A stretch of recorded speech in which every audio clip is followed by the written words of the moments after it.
Alrighty, so using the quadratic formula to answer the following questions. So basically, we're going to take our numbers and use it to find the solutions or our answers to this question. So I'm going to go ahead and come down here and I am going to use up the odds for homework. So I'm going to do number 7. Okay, we cannot use the quadratic formula unless the problem is in standard form. To be in standard form, it has to be equal to 0. So the very first thing I'm going to do is subtract 4 from both sides so that this is equal to 0.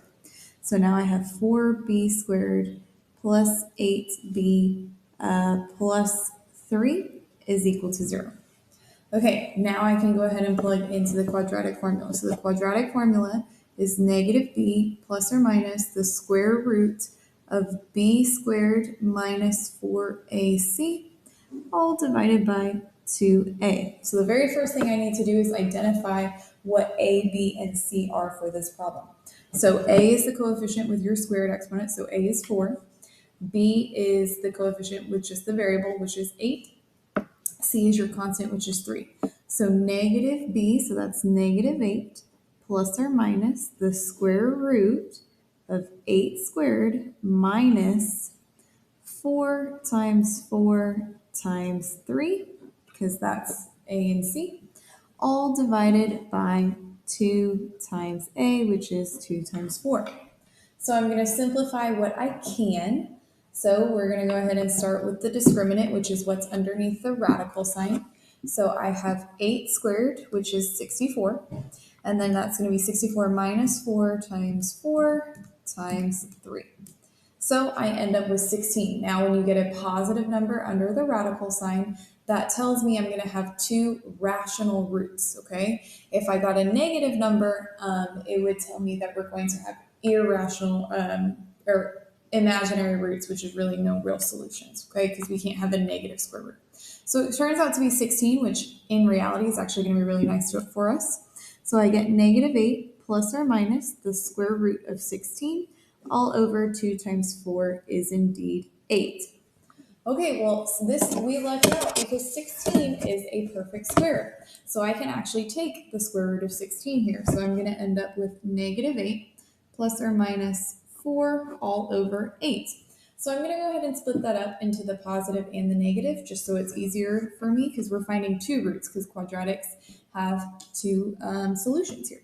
So we have negative 8, we're going to do plus 4 divided by 8, and then we have negative 8 minus 4 divided by 8. Okay, we just split up that plus minus. Well, negative 8 plus 4 is negative 4. Negative 4 divided by 8, that is negative 1/2. So one of our solutions is negative 1/2, 0. Remember, your solutions are your x-intercepts, so we're going to write them as ordered pairs. Negative 8 minus 4 is negative 12 over 8, which is actually going to simplify to be negative 3/2. And that would be our other x-intercept, and these would be our 2 solutions here. So that's how you would use the quadratic formula to solve for an x-intercept. I'll go ahead and do maybe another one. I'm going to do an even one this time.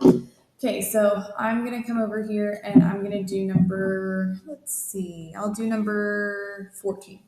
Again, it has to be in standard form, so what I'm going to do is I'm going to add 4 to both sides.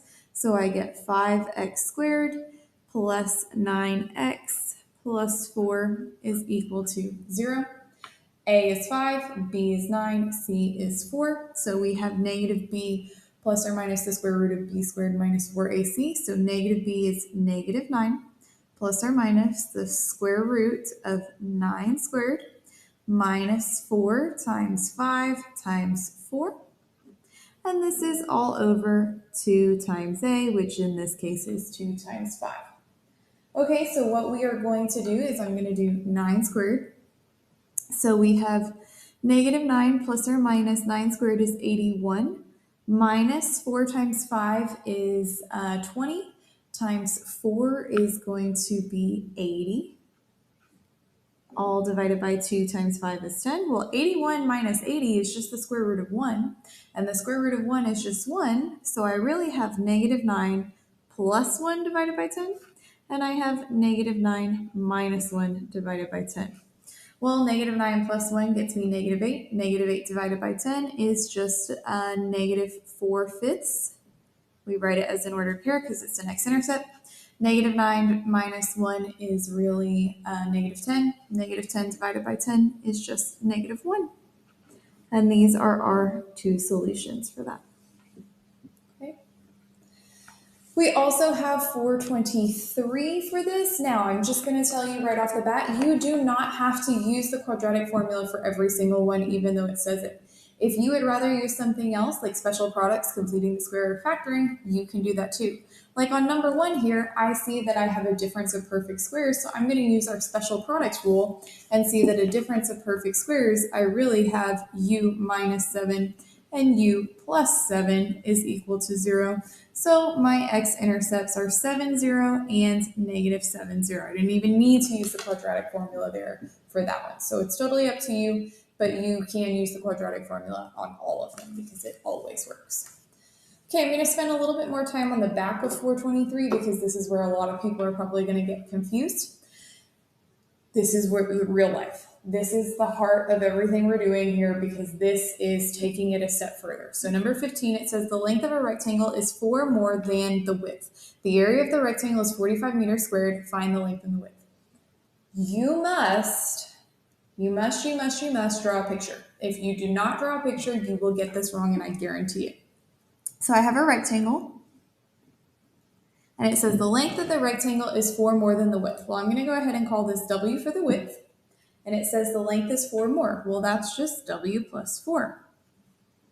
Okay, to get the area, I know that's length times width. So we have W times W plus 4. Well, when I multiply that out, that's W squared plus 4W, and that is the area, which they told me is 45. Okay, well, if I'm going to solve this, I need it to be in standard form. So I'm going to subtract 45 from both sides, so I get W squared plus 4W minus 45 is indeed equal to 0.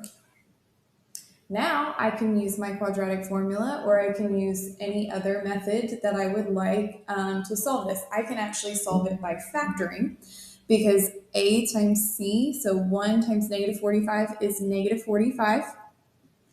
What numbers multiply to negative 45 but add to positive 4? Well, that would be positive 9 times negative 5. So I'm going to go ahead and factor this. We're going to say W squared plus 9W minus 5W is equal to, minus 45 is equal to 0. So I'm going to put parentheses around the first two and the last two. I can take a W out of the first two, so I get W plus 9.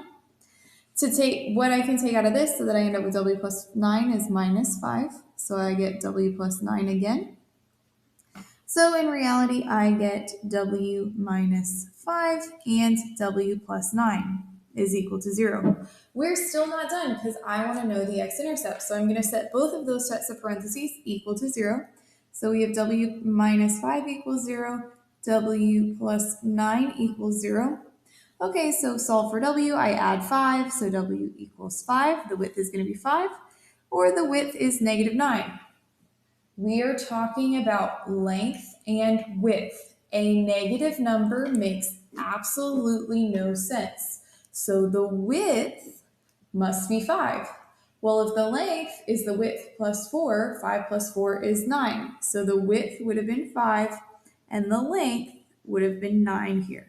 When you are talking about length times width, you do not care about negative numbers. It's always on the positive, right? All right, I'm going to go ahead and skip down and let's see. I'm going to do number 20, just another example here so that you see what we're talking about. The base of a triangle is 3 centimeters longer than its height. Gave you the picture. The area of the triangle is 35 centimeters squared. Find the height. Formula for the area of a triangle is base times height divided by 2. So I'm going to multiply the two of them and divide by 2. So we have, x times x plus 3, all divided by 2, and that is equal to 35. Okay, well, I don't really want to mess with having fractions as my coefficients, so I'm going to go ahead and multiply by 2 here, what I do to one side, and get rid of that. Then I can just go ahead and multiply x times x, which is x squared. X times 3 is 3x, and that's equal to 70. Well, again, I cannot solve this unless it's in standard form, so I'm going to subtract 70. So I get x squared plus 3x minus 70 is equal to 0. This time I'm going to show you the quadratic formula because that's what we've been practicing. A is 1, B is 3, C is negative 70. So we have negative B, so that's negative 3, plus or minus the square root of 3 squared, minus 4 times 1 times negative 70, all over 2 times 1, which is just 2. I'm going to use my calculator to simplify that discriminant. So we have 3 squared minus 4 times 1 times negative 70, which becomes 289. So I get negative 3 plus or minus the square root of 289 all over 2. Well, the square root of 289, it's one of those perfect squares, is 17. So I get negative 3 plus or minus 17 all over 2. And we can separate that out. We can do negative 3 plus 17 divided by 2. And we can do 3 minus 17. Negative 3 minus 17 divided by 2.